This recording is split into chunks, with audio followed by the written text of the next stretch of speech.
Like I definitely can listen to that song all day, every day, but we're trying to be respectful of everybody's time. So I want to welcome you all to our Women Chat Wednesday speaker series. I'm actually going to turn it over to our wonderful Associate Vice Chancellor, Dr. Tracy Johnson, to welcome us all here. Good afternoon, everyone, and thank you so much for coming out today. And we have a phenomenal speaker today, Miss Debra Lee. And so first, let me say welcome, Miss Lee, once again to Dallas College. We are excited to have you here and to grace us with your presence. I want to say welcome to everyone who is in attendance and happy Women's Month. But it's always our day, our time, and our place. So we just don't contain it to a month.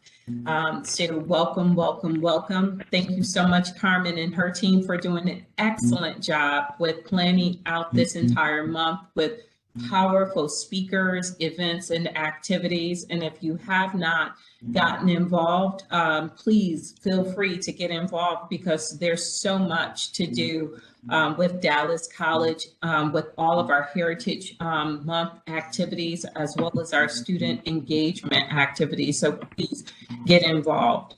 So let me transition to saying once again, welcome to Ms. Debra Lee.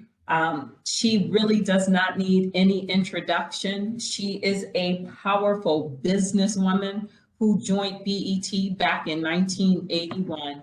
I remember when BET was first launched back when I was in Washington, D.C., and she was instrumental in not just launching BET, but moving BET to the next level. She didn't stop there. Ms. Lee has also launched in her present day, in her time, she has also launched her own diversity and focused consultant firm called Monarch. She's going to speak to us a little bit more on that because we're excited about that because it's coming with the equity mindset and lens that will allow women and Black persons or persons of color to come to the table to be on parts of boards, to become influential in this area. So we're going to ask her to speak a little bit more about that, but I wanted to drop that golden nugget because this businesswoman also is so powerful that she has a permanent seat at the table. And with that permanent seat at the table, she is not only opening up doors, but she is making ways for women and women of color to come and sit and be a part of the conversation to make decisions in order to forecast and move us forward to a place of equity and inclusion. I yield my stance and welcome Ms. Lee. Thank you so much, Dr. Tracy, for that welcome.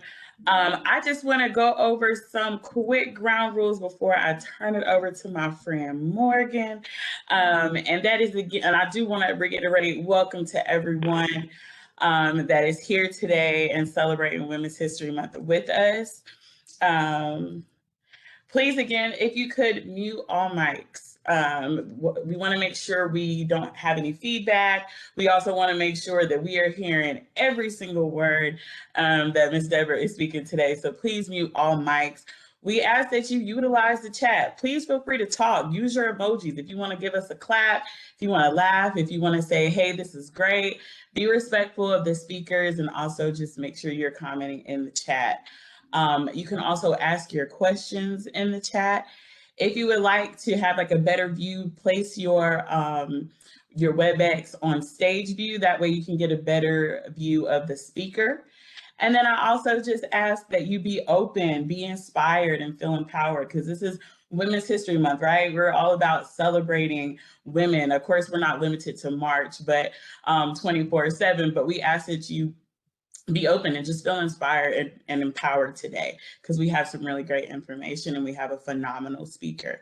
So with that being said, I'm going to stop sharing my screen and I'm going to turn it over to my girl Morgan, and she's going to read the bio of Ms. Lee before we get straight into the program. So Morgan. Hello, everyone. Thank you so much, Ms. Carmen.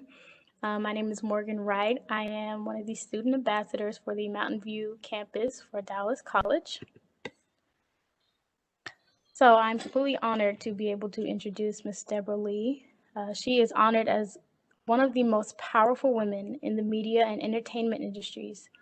Debra Lee led BET Networks to become the largest global company dedicated to African American programming.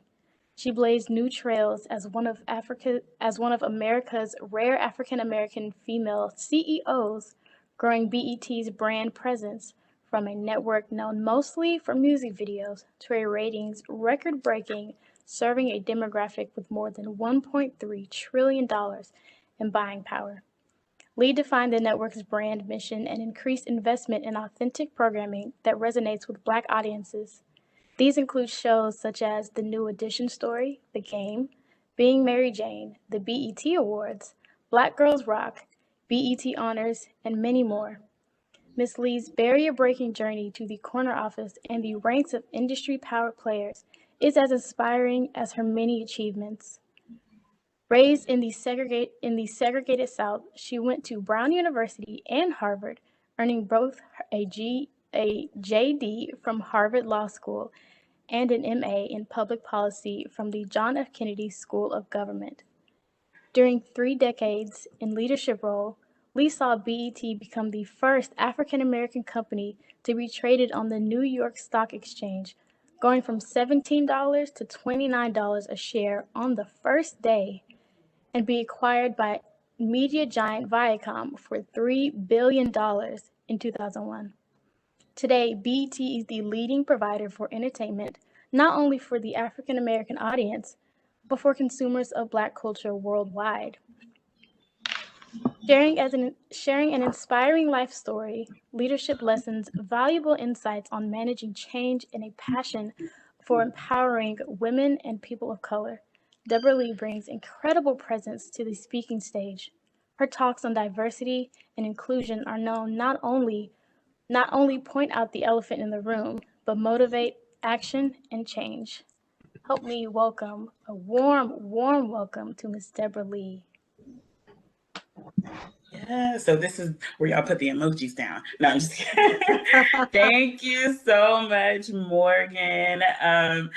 And again, we're welcoming y'all again, but I'm just so excited. Like, I mean, again, as someone who I've looked up to, Debra Lee and all that she's done, I myself, like, I mean, y'all, I kid you not, like when I was like 17, I was like, you know what, one day I'm going to get on 106 in Park. Like that was me, for real, for real. But we're so glad you're here, Debra. And we're going to go ahead and get into it because I know nobody wants to hear me talk. But I just want to first ask the first question here. What are 3 things that keep you going every day? Oh, that's a great way to start. But before I start, let me thank Dr. Johnson.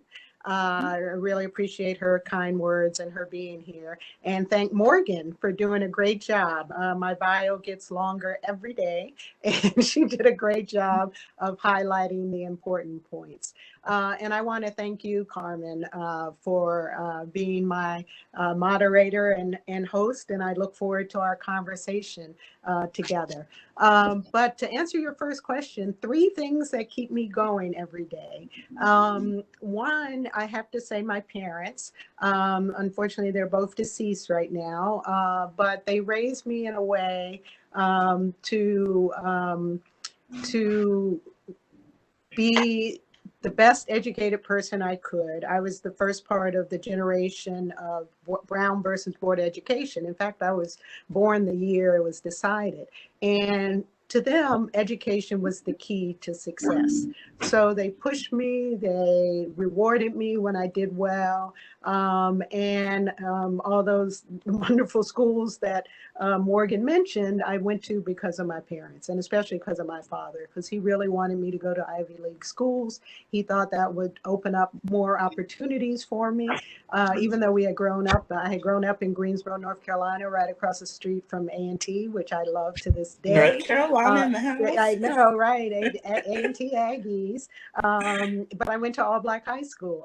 So my dad felt like I should go to Ivy League school, which was a great experience for me. So hearing their voices, my mother was, neither one of my parents finished college, but they were both very smart. And my mother could sew and crochet and do needlework, and she made quilts and she knitted sweaters. She's just so smart and so creative. And so every day I hear both of their voices, and I want them to continue to be proud of me. And what was important to them was giving back to our Black community. They were both very proud of being African American and wanted me to be in service to this community. The other thing that keeps me going are my children. They inspire me every day. I lost my son this summer, unfortunately, but my daughter is still with me. And I want to make them proud, and I want them to have a great education, and I want them to do amazing things. I'm not going to tell them where or what to do, but my daughter's a writer for screen and TV, and she loves it, and that makes me happy. So I do it for them. And then third, I would have to say it's equality and social justice. Those two things are so important to me and very important in my life.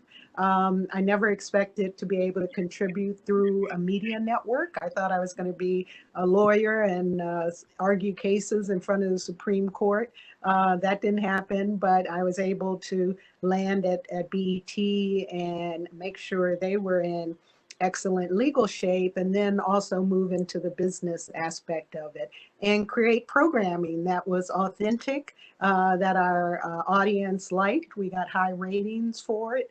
And I decided I liked the creative part of what I was doing.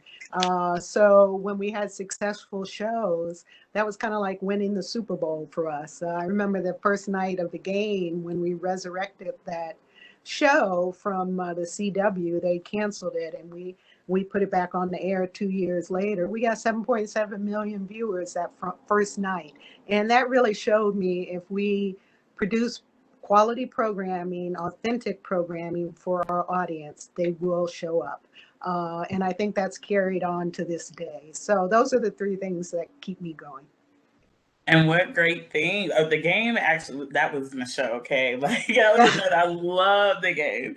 So, and I love that. Like, I love to hear that it was your parents and your children. My condolences as well. I do remember hearing about that in August of last year. So my condolences. Thank you. Thank you very much. Oh, you're welcome.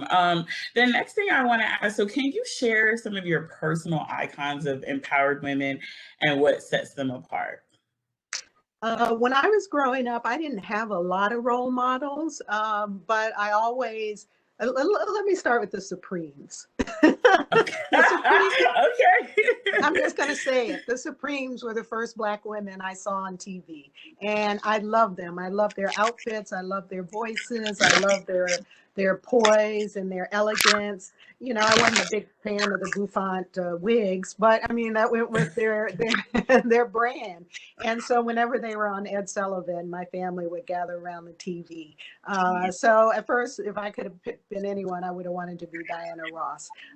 Clearly, I got over that and I can't sing. So then I moved on to Constance Baker Motley, who was one of the women who, one of the few women at the table when the strategy for Brown versus Board of Education was being developed. She was right beside Thurgood Marshall, and she had to be in that room developing strategy, doing research, and she also had to be a woman, you know, which, you know, is a little harder. She had a family, you know, she had to worry about what she was going to wear and her makeup and, you know, all these things that men don't think about, but take time when you're a woman in the public eye. So I admired her. I admired Yvonne Braithwaite Burke, who was one of the first congresswomen from LA. I just thought she was the cat's meow because she was a great speaker. She was political. She was part of the first Congressional Black Caucus group. So I admired her. And then later in life, I met Ruth Simmons, who was the first Black president of an Ivy League school. I went to Brown, and it was after I graduated, but I met her, and she talked me into coming back on the board of Brown. And I just love watching her work because she's so powerful, and she could handle the administration, she could handle the students, she could handle the faculty, and she raised billions of dollars for Brown. I mean, she was an amazing fundraiser. And you probably know she's the president of Prairie View right now. And she invited me down about a year ago before the pandemic to give the commencement speech. So she's still one of my role models. And I must add that my mother is a role model for me. And again, she's just so smart, and she gave you a hug no matter what. She was proud of us no matter what. She wanted us to do well. But when you fell or something didn't go right, you went to her and you got a hug. And so that always made me feel good. And I still say some of her sayings. This morning I heard myself saying, if you ever fix your mouth to say that again, I said, oh my God, that's just my mother. still talking through me. So anyway, I had very competent professional women to look up to. Yeah, and I actually myself do know, I've read up on Bruce Simmons as well, because I didn't think I was going to fall in love with education, but I did. And I was like, oh my gosh, I want that. I want to be a president of a college. Right. I want to be a dean of students. I totally understand. So, yeah, and she's an amazing woman. Yeah. Amazing yes. Woman. Absolutely. So you're honored. And let me just add, I had the honor of giving her BET honors one year. I started that show to honor prominent African Americans in all fields, not just music, not just actors, not just athletes, some of those, but also people like Ruth Simmons, who made her mark in education. And she was so honored, and she brought her daughter, and her daughter told her that night that she was proud of her. And she told me afterwards, she said, that's the first time, all the awards I've gotten in my life, this is the first time my daughter told me she's proud of me. And it maybe because she was up on stage next to Whitney Houston, I don't know. But those are, some of the highlights of my career, when I'm able to recognize people and, you get great feedback from them. That's awesome. You're honored as one of the most powerful women in the media and entertainment industry. So I would like to know, what are some of the key qualities or goals you have obtained to achieve this level of success? I think the most important thing is finding your voice. And it took me a few years to do that, especially when I took over the company as CEO.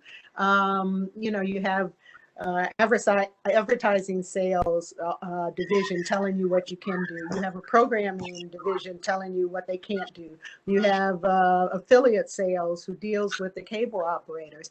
And I learned over the years that when it really came down to it, I was the one that was going to be held responsible for our programming and the quality of our programming. So I started making the decisions myself. And I would take input from different people and consider it, but I really found my voice and started making decisions that way. And I think it takes women a little longer to find their voice. Maybe it's the way we're raised, maybe because we haven't had the leadership opportunities, maybe because we didn't play sports. More women are playing sports now, so they learn how to be part of a team, and they learn how to be dependent upon. But that was new for our generation. So I think finding your voice, knowing when to speak up, having expertise. I mean, it begins there. You have to be educated and you have to have an expertise. But some of the things you can learn on the job. But it really is digging deep inside yourself and finding out what you want to accomplish, what you want your legacy to be. That's very important. And how you want to manage people.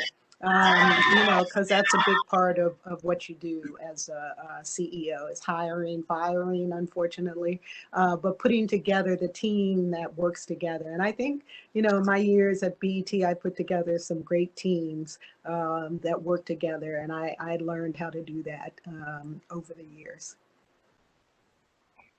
Awesome. Thank you so much for that question, or that answer, excuse me. I actually do have someone who does have a question for you right here in the chat asking, could you give advice of how we can, as employees, respect our political differences, but trust and lean on each other to impact change?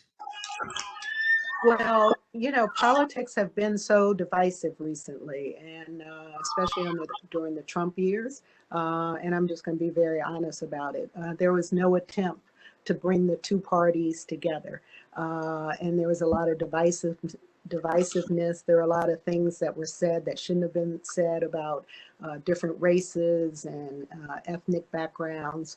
And I think, first of all, we have to bring people together and find the common good and find the common goals that we have. And you can do that in a work environment. And, it's important for companies to speak up on issues. Today, I was part of 72 Black leaders who issued a letter and a press release condemning what Georgia just did in terms of voter suppression. They passed some laws this weekend that will make it harder for African Americans to vote. So when I got the call to sign that letter, it's an easy yes, because you can't be in a company and ignore what's going on outside the company. And I think George Floyd's murder showed us that more than anything else, that when George Floyd was killed in front of us on TV, companies came forward and said they support Black Lives Matter, or they gave money to social justice organizations. But what they got caught on the carpet for were not having Black people on their board and not having enough Black people in their C-suites. And so a lot of them are trying to address that. I just started a company to help them address that because some companies say they can't find competent Black directors. I know a lot of them, and I'm happy to match them up with companies and train not only the candidates, but train the company how to be more welcoming to diverse board members. And, that's a passion of mine. I've served on boards for over 20 years, and I know the benefits of serving on boards. The companies pay you, they give you stock. And if you stay on them long enough, you can create wealth. That's another great way to create wealth. So I'm trying to give that opportunity to more Black men and women and just change the complexion of corporate boards. So an important part of that is getting into the boardroom. And then when you get in there, again, finding your voice and speaking up when things aren't right. If the company is not doing something right, or we see the sloppy messes some companies have made just in terms of commercials or shows or portraying people in a negative light. And if you had, the appropriate people in the right positions, that wouldn't happen. Someone would say, hey, that's not great to have Sambo on your knitted sweater. That's an insult to Black people. Or if you use a certain word, that's an insult. What we're seeing with Asians hate right now is really troubling.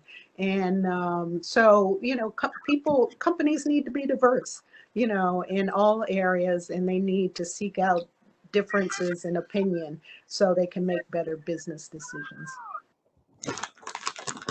Absolutely. Thank you so much for that. I know that's something, me kind of navigating through my career and navigating through my life. I'm like, I want to know, what does your executive board of this company look like? How many women are on this board? How many people of color are on this board? So, excuse me. So that's definitely something, I look for even navigating in my own life. So that's so important. Our next question is kind of on the same lines. We know that there is a leadership gap between men and women as CEOs. And so I wanted to know, what barriers did you encounter during your time as a CEO over a major television network, if you encountered any at all? I think some of the hardest barriers I face were people thinking that I was a certain way because I was a Black woman, or thinking that I wasn't qualified, or thinking that I didn't understand business, and or that I didn't want to talk about issues other than race. I made it very clear when I went into boardrooms that I didn't want to be the diversity board person, that I didn't want every time race was discussed, everyone look at me. You know, I want allies. I want the whole board to talk about issues.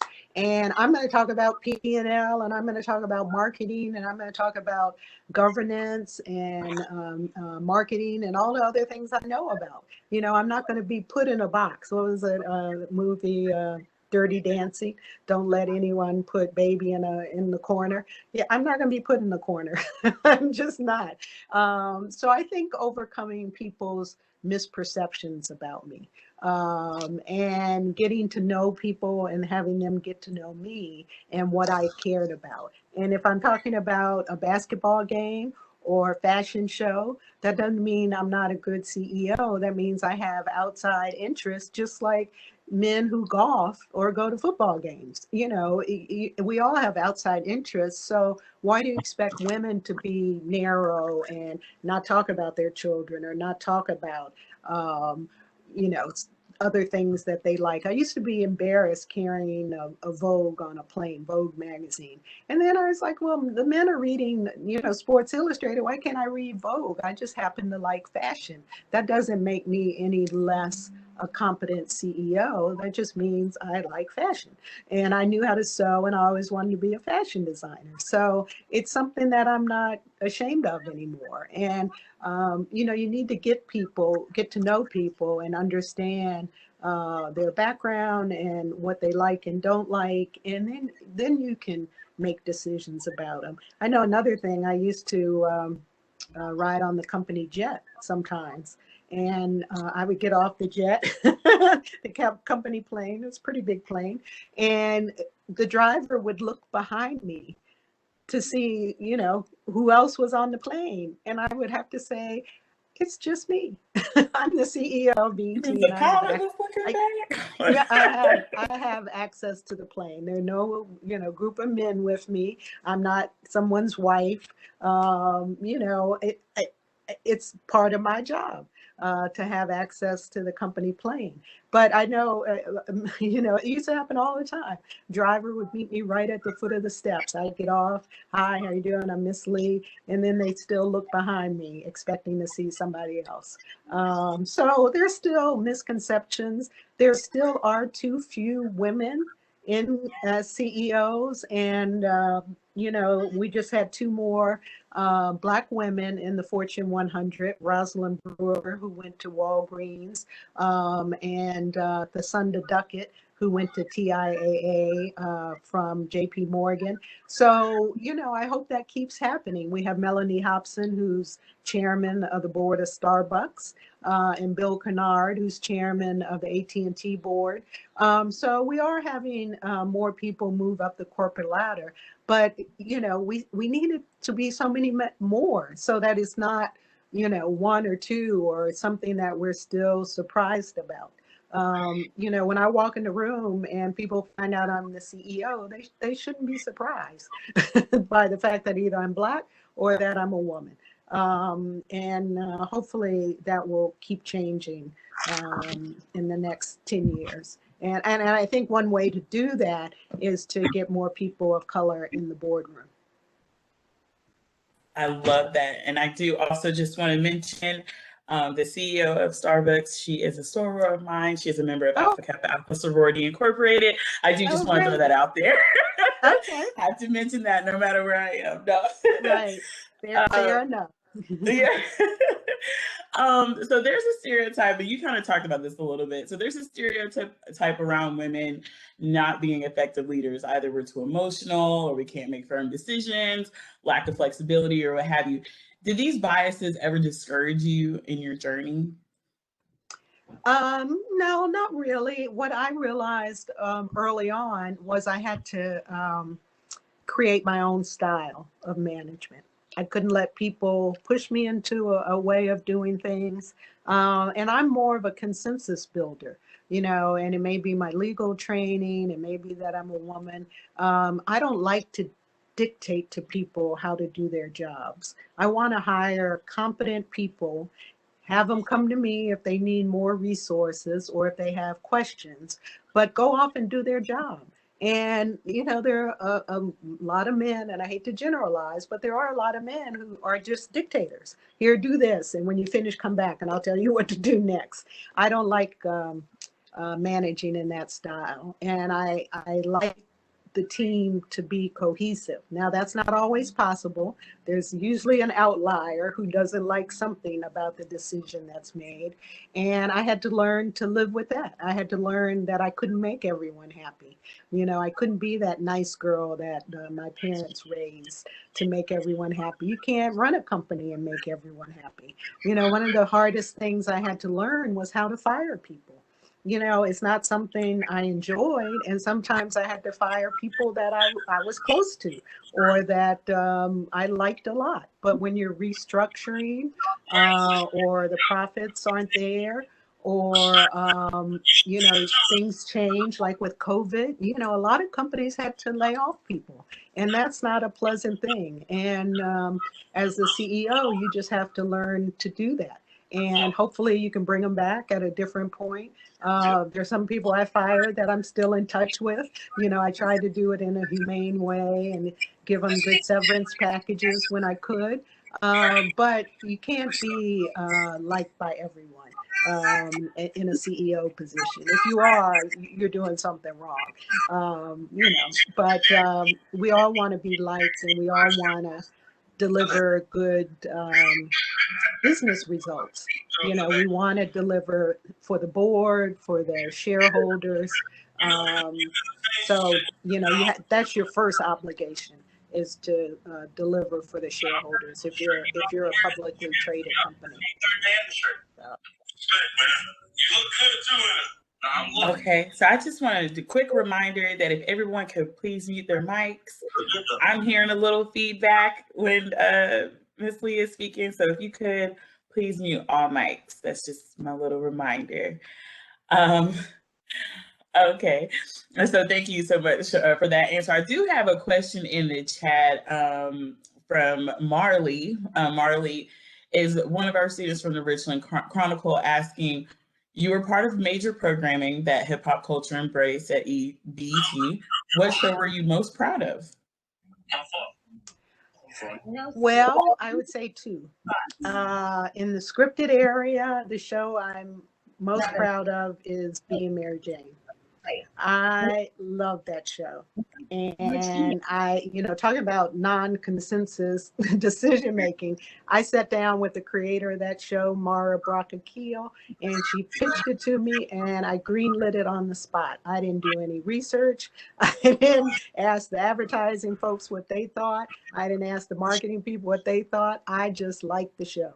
And it spoke to me as a Black professional woman, the fact that she was single, the fact that she had family members that were not as successful as her, and she had to take care of them in some kind of way, but still make them feel good about themselves. The fact that she had a producer who was Hispanic, and the head of the network was white, so it went into her work life. And then she, that single woman part was something in that show. I think she started out with Amari Hardwick and ended up with, I don't know who, but she had some pretty fiery relationships. And I love the fact that it was a modern show. I think we should tell our history, but I like seeing us in modern situations. What are we going through today? Mary Jane was a newscaster, and she could have been Soledad O'Brien. She could have been Gayle King. She could have been any number of newscasters. And, it went behind the scene about her personal life and her family life. And so I just love that show. Now, on the award show side, I must say my favorite is Black Girls Rock. Because again, it seems like such a simple proposition to have a female award show, but when we did it, we had female producers, we had a whole all-female band, and it was just so powerful to be in that room where it was taped. And we brought in young Black girls, and we gave some awards to them for doing things in their community. But the girls would be all dressed up, and they would see Rihanna or Michelle Obama or Cicely Tyson, and they would get so excited. And we had when I was there, I must have had 5 or 6 Black Girl Rock shows, and some of the same girls would come every year. We taped it out in New Jersey at the Performing Arts Center, and it was just a fun time. And to bring Jill Scott or Tracy Ellis Ross or whoever across the stage and let them just proudly be a Black woman and show this to those young girls was just exciting. And as you said, you wanted to be on 106 in Park. I would run into young girls and say, I want to be a Black Girl Rock, or this is why I rock, or, Black girls, and they'd have on the t-shirts and everything. Or even with BET Honors, I got a letter. BET Honors, I'm going to be honest, did not make a lot of money. It didn't have the highest ratings, but it was a good, solid show, and it got us a lot of goodwill. And we did it in Washington, and Congress people would come, and Michelle Obama came once, and Eric Holder would come. So it got us a good lot of attention in Washington, and we could show them up close and personal what we did. And again, we would give out awards to Magic Johnson or Puff Daddy or Diddy or Sean Combs or Whitney Houston. But we also gave them to Ruth Simmons and Dr. Keith Black, who's a prominent Black surgeon. And I got a letter one year. We were debating whether to cancel the show or not, because it wasn't doing as great as BET Awards or even Black Girls Rock.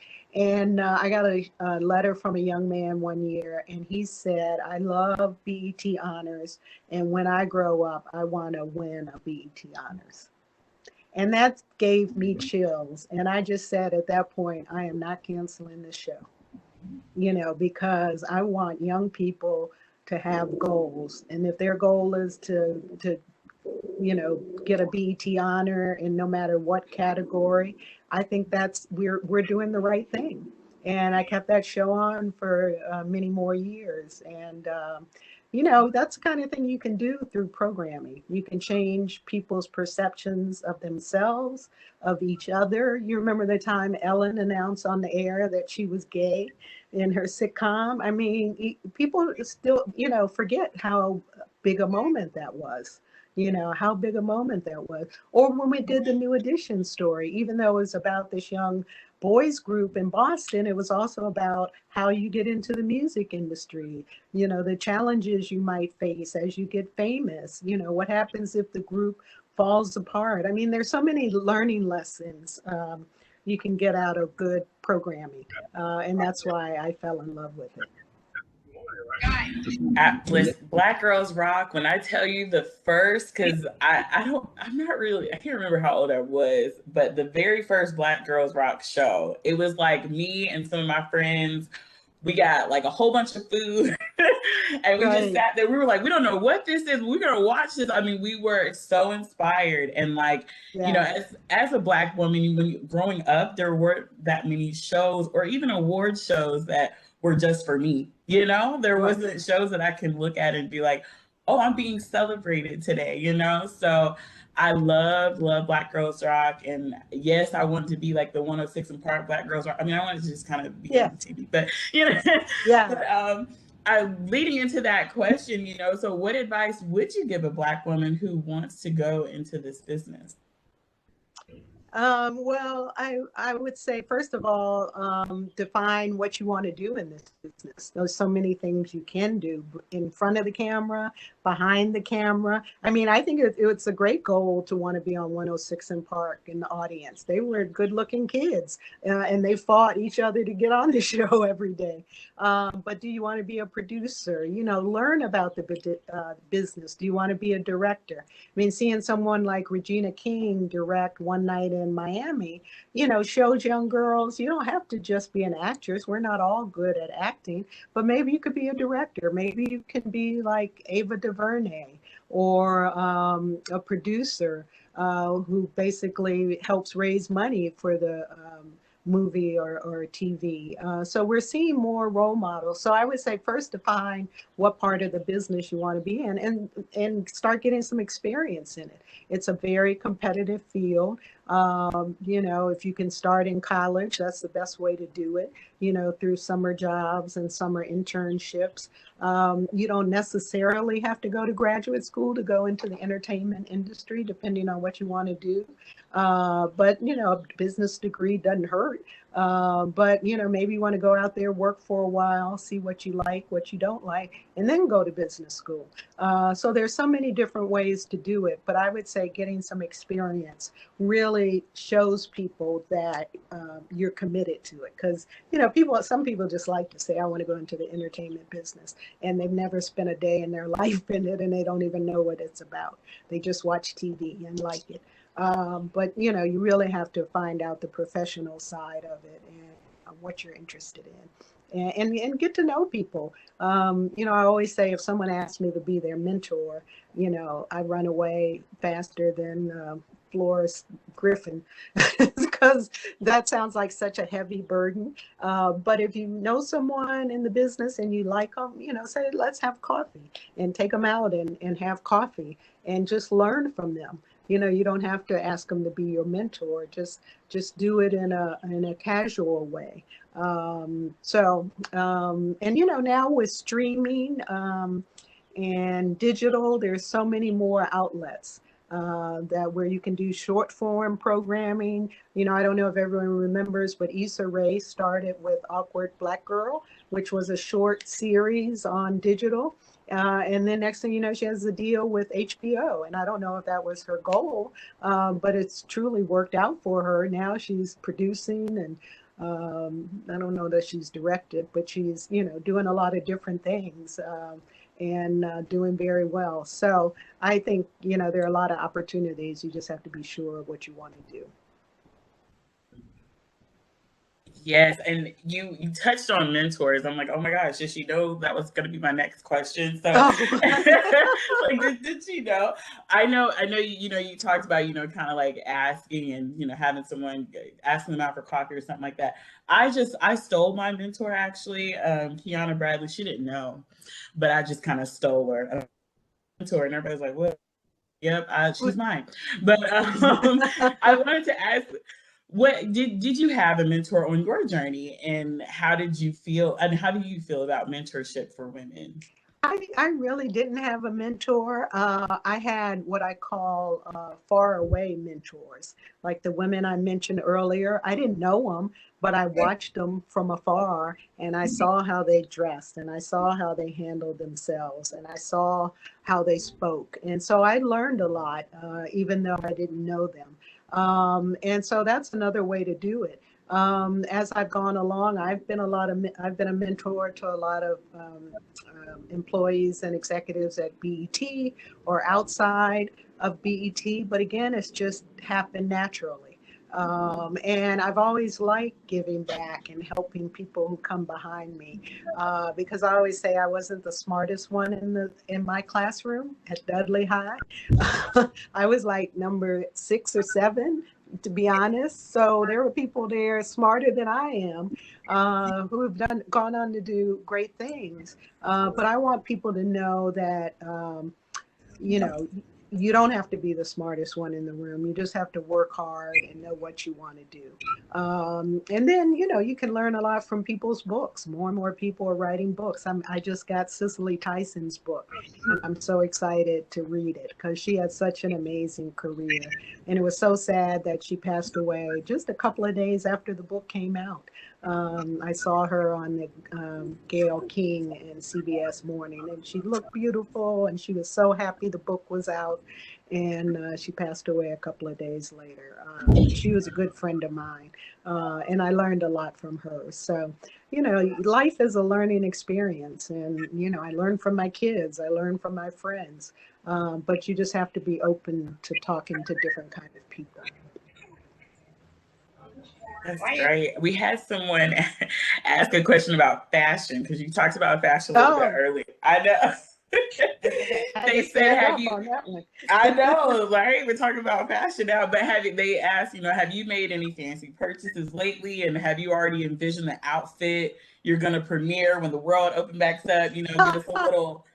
Okay. Debra Lee's finest. Right. That's such a great question. First of all, I've bought a couple of tops in the past year. I'm doing too many Zoom calls. I just need a couple of new tops. I'm on the Burberry board. So this is a Burberry shirt. I've been to the Burberry store once. But it's been such a different experience for me because I was a real shopper beforehand. And, I have a weakness for handbags and shoes and jewelry and clothes. And it's been kind of fun not to have a reason to buy anything for a year. And I'm really looking forward to bringing out the wardrobe I had before COVID, because I think I can still fit it. I haven't gained weight, so that's good. But I have not thought about my debut outfit. But the first time I hear about a party, I'm going to start thinking about that. I did go out with a group of friends who were all fully vaccinated, and I put on a pair of pants for the first time in a year. So I've been wearing sweatpants. I hate to say it, I have on sweatpants now, but that's why the tops are so important. But I am looking forward, and I put on a pair of semi-high heels. So I'm looking forward to getting back into fashion. I really do love fashion. So this has been a year off, but we're going to get back into it as soon as we can. Yeah, and I totally understand you with the pants thing. I don't even think I've bought a pair of pants like in the past year. Now that I think about it, I don't think I have either. Like what are pants? We've been home. We've had other priorities like staying healthy and being safe and getting food and things that you really need. The thought of going somewhere to buy clothes has just not even been a consideration.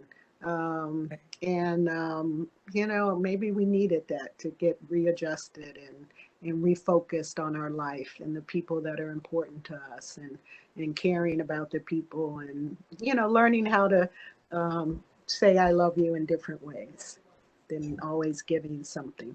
So I think there are going to be some good lessons we've learned from this. I hope so. Absolutely. And speaking on the times and refocusing and kind of recentering yourselves, what are some of the things you do for self-care?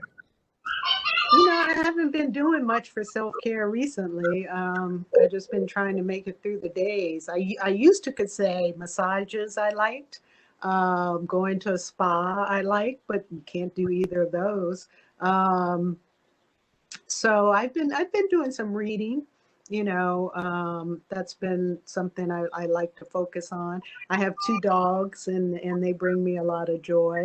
I just adopted a rescue dog, and she's the most cuddly, loving thing I've ever seen. My other dog was from a breeder, and she's kind of uppity. So she had a pretty good life her whole life. But the one who was rescued, you just don't know what she's been through, but she's so appreciative of everything. And I think a lot of people have adopted pets or fostering pets, and just looking for that additional love, that we all need. So I'm glad things are opening back up a little bit, but we haven't quite got there yet. But not to be able to hug people and see the ones you love has really been tough for the past year. So I know you all are stronger there in Texas, but the rest of the world. Well, we're still try to come back from the winter storm we had, so Oh, so yeah. but it's so funny that you're mentioning, dogs and rescuing them. I'm trying to give mine away, actually. He's a pest. No, Oh, I'm just really? kidding. I love it. No, I'm kidding. Oh, I love him. He's the sweetest thing. I'm just saying, since I'm in the house with him longer than what I've normally been, it's like, oh, yeah. look, It's going to be quite a change for them when we start going out again. Because I now know, the I rescue know. dog, when I go to the store, she's like, ah, she thinks I've gone away forever. But they have been a lifesaver during this time for a lot of people. Oh, definitely, definitely been a companion for sure. Right. One of well, this is my last question, unless we have some more in the chat later. But what would you say are some of your weaknesses or your strengths, and how do you take this self-awareness and make it work for your work culture? That's a good question. I think one of my weaknesses is I've always been an introvert. They used to call it shy. And I always knew I was a shy child. And so I didn't like public speaking. So when I became COO of BET, I had to do a lot of public speaking to employees and to analysts and financial people, and my voice used to quiver. And so I tried to take some lessons. I tried to do, mock interviews, and that was even worse. It's worse practicing something like that. So, I just got better over time, and I just kept doing it, and I realized that people wanted to hear from me. They weren't, my first thought was, oh, I got to do all this research because they want, facts and figures and numbers. And someone once told me, no, they're coming to hear your opinion on things. So there's no right or wrong answer. They just want to hear from you. So that made me more confident. I think the first couple of times I went out on the BET Awards stage, I was pretty terrified. But again, I just kept doing it, and I've gotten better. In terms of strengths, I think my strength is just who I am and being true to who I am. And after discovering who I am, being willing to share that with other people, whether they were associates of mine or employees of mine, whether it's out in the community talking to people. I think people think, and I try to be authentic. I get that feedback a lot, and I don't mind talking about my strengths and weaknesses.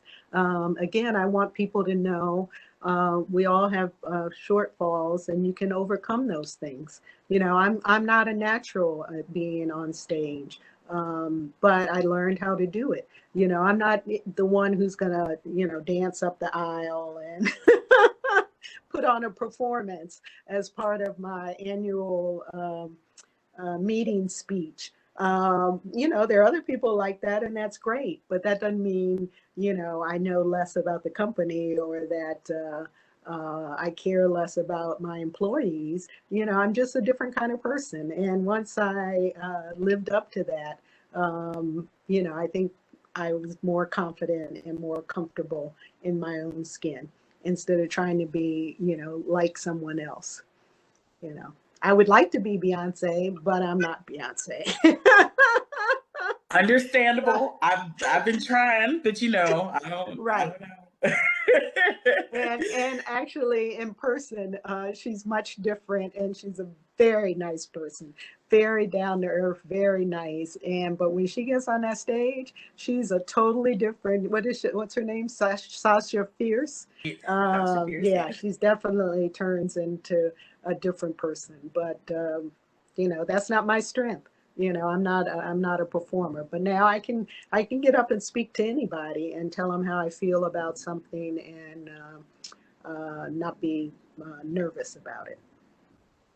So that's awesome. We have two questions here in the chat. One of them asking, do you feel that you and Kathy Hughes get recognition you two deserve? And everyone talks about Oprah being the queen of media. But how do you feel, with you and Kathy Hughes, do you guys get the recognition that you deserve? That's a good question. We probably don't get as much as we deserve. We've been in this game a long time. Kathy started through radio, being on air and managing her network of radio systems, and then started TV One. And, I've been at BET the whole time. So I think we both kind of proved the notion that there is room for Black programming and that there's a strong audience for Black programming. And I don't think we get the credit we deserve for that. And true, Oprah does do a lot of Black programming now, but she came at it much later than we did. And she has other things in her corner, like her terrific show, and she's a amazing interviewer, probably one of the best in the business, and she's a great businesswoman. So she deserves a lot of accolades.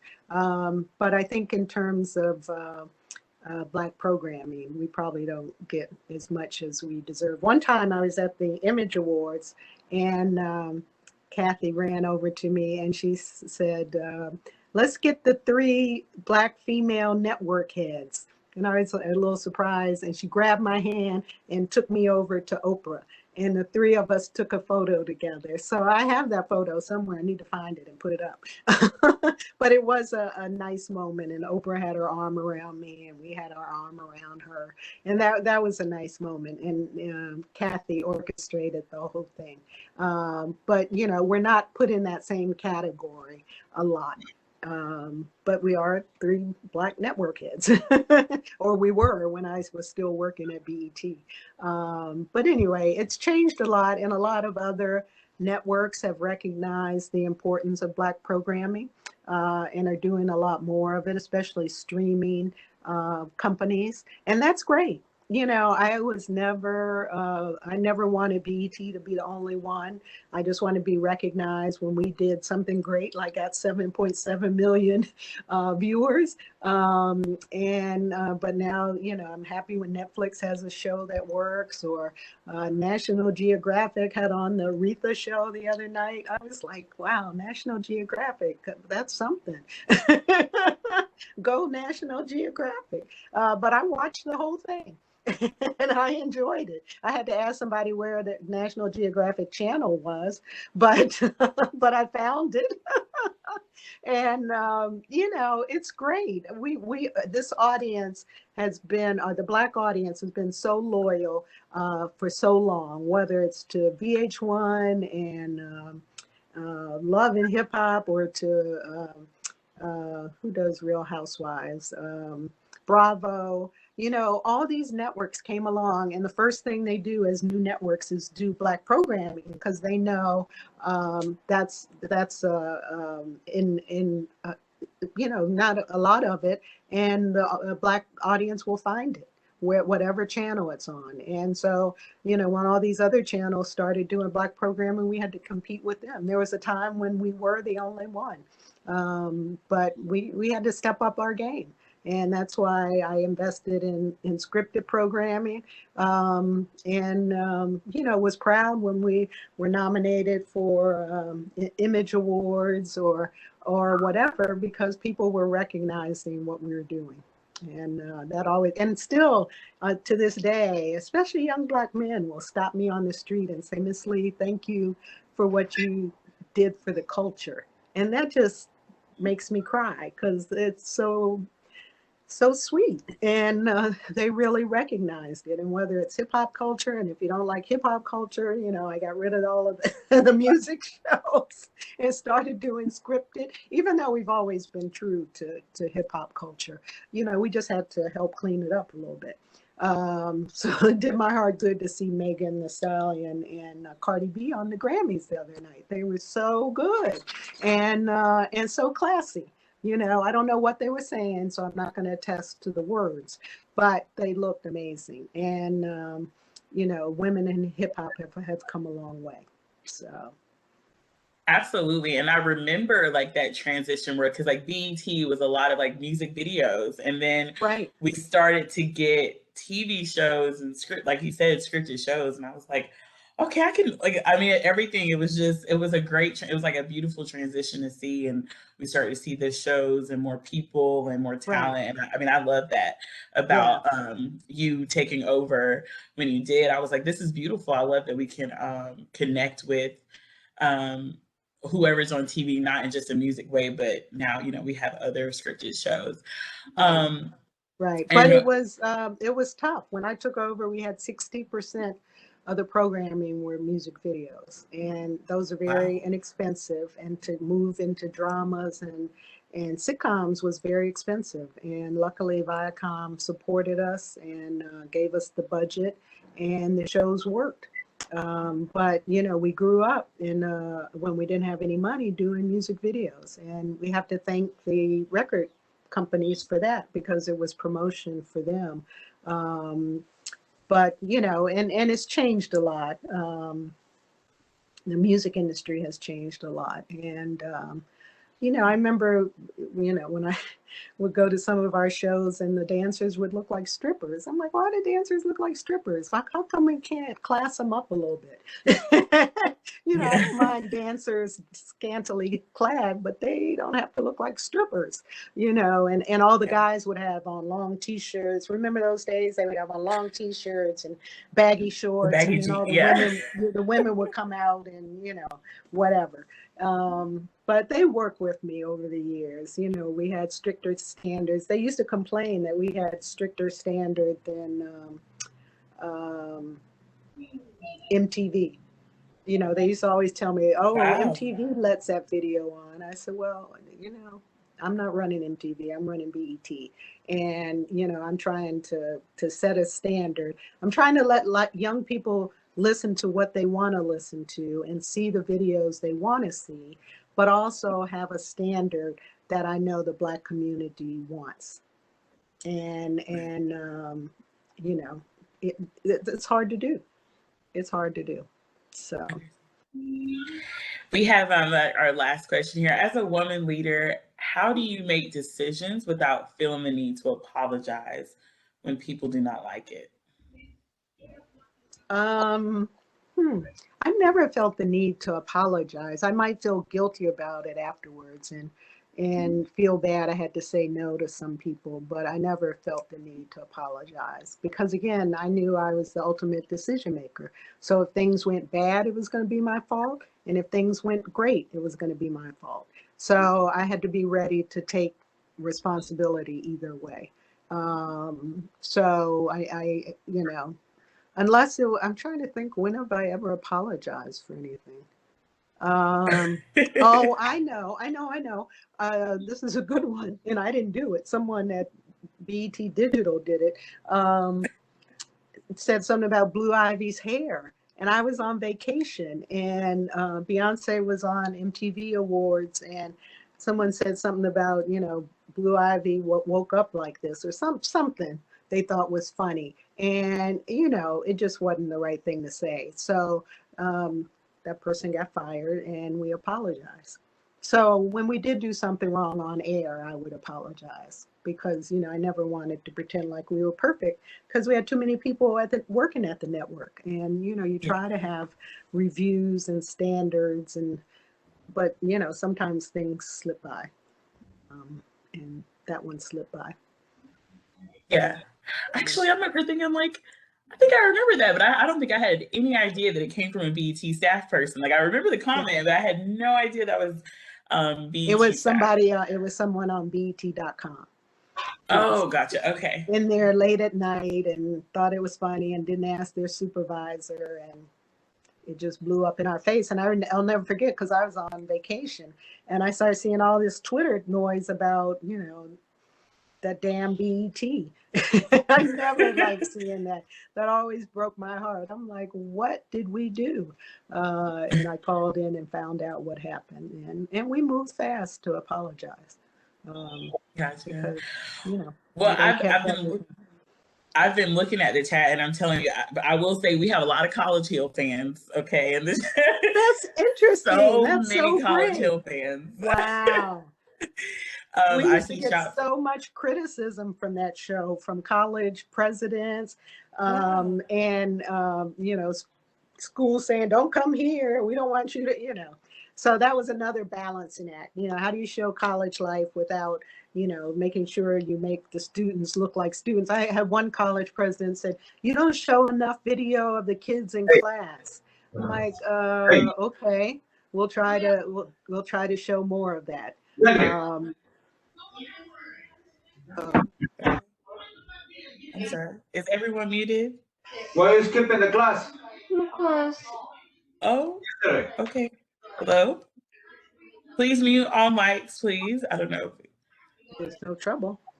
Because I was like, oh, there's someone like speaking. But yeah, we have a lot of, I'm seeing a lot of College Hill fans and Rap City fans, and of course everybody's representing the HBCUs that they went to here. So as you can see, like, you made like a huge impact on a lot of people that's here today, but of course even the people that are not here.